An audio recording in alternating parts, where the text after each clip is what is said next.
ধর্ষণ শুধুমাত্র মৌমিতার মতো করে হলেই যে ধর্ষণ হবে ব্যাপারটা এমন না। মৌমিতাকে এমনভাবে ধর্ষণ করা হয়েছে তার পেলভিসের হাড় ভেঙে গিয়েছে। এখানে অনেকজন পুরুষ উপস্থিত আছেন, কেউ কি উত্তর দিতে পারবেন যে পেলভিসের হাড় ভাঙার জন্য কতখানি জোর দেওয়া লাগে?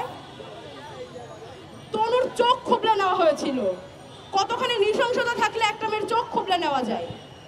গলার হাড়ে কতখানি চাপ দিলে চোখের মণি ফেটে রক্ত বের হয়ে আসতে পারে?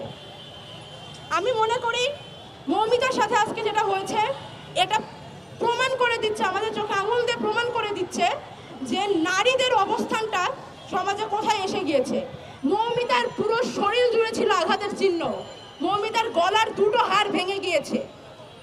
আপনারা একটু ভাবুন তো, হাতের জোরে কতখানি শক্তি প্রয়োগ করলে একটা মেয়ের শরীর এইভাবে ছিন্ন বিচ্ছিন্ন করা যায়? মৌমিতার শরীরে এমন আরো অনেক আঘাতের চিহ্ন ছিল যেগুলো ক্যামেরার সামনে মানুষের সামনে দাঁড়িয়ে বলার উপযোগী না। এবং আমি মোটামুটি শিওর, আমি আজকে যে এখানে মৌমিতার শরীরের অঙ্গ প্রত্যঙ্গ উল্লেখ করে যে বক্তব্য দিলাম, এটা যখন আপনাদের মিডিয়ায় যাবে বহু মানুষের কমেন্ট আসবে, মেয়েদের মুখে তো এরকম শব্দ আমরা আশা করি না। কেন ভাই, মেয়েদের মুখটা কি বানের জলে ভেসে এসেছে?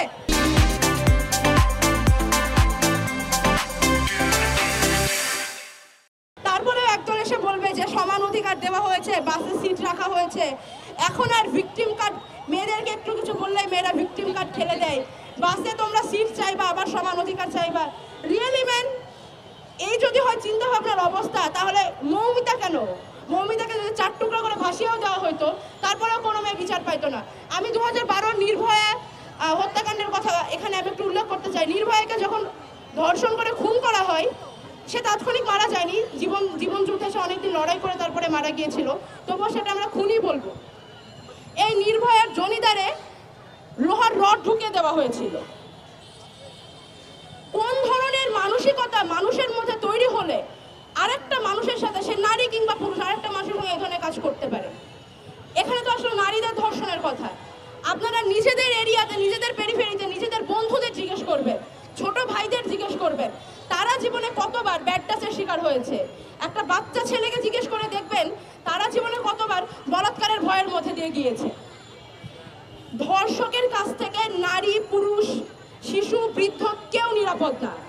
ধর্ষককে নারী হিসেবে, পুরুষ হিসেবে, ক্ষমতাসীন হিসেবে দেখা বন্ধ করে যতদিন না শুধুমাত্র ধর্ষক এবং অপরাধী হিসেবে দেখা শুরু হবে, ততদিন না ভারতে, না বাংলাদেশে, না ভিয়েতনামে, না চায়নায় কোনো জায়গায় ধর্ষণের বিচার হবে না। ধর্ষণের সর্বোচ্চ শাস্তি দেওয়া আছে মৃত্যুদণ্ড। আমাকে একটু আপনারা মনে করে বলুন, শেষ কবে বাংলাদেশে ধর্ষণের অপরাধে মৃত্যুদণ্ড সংঘটিত হতে দেখেছিলেন?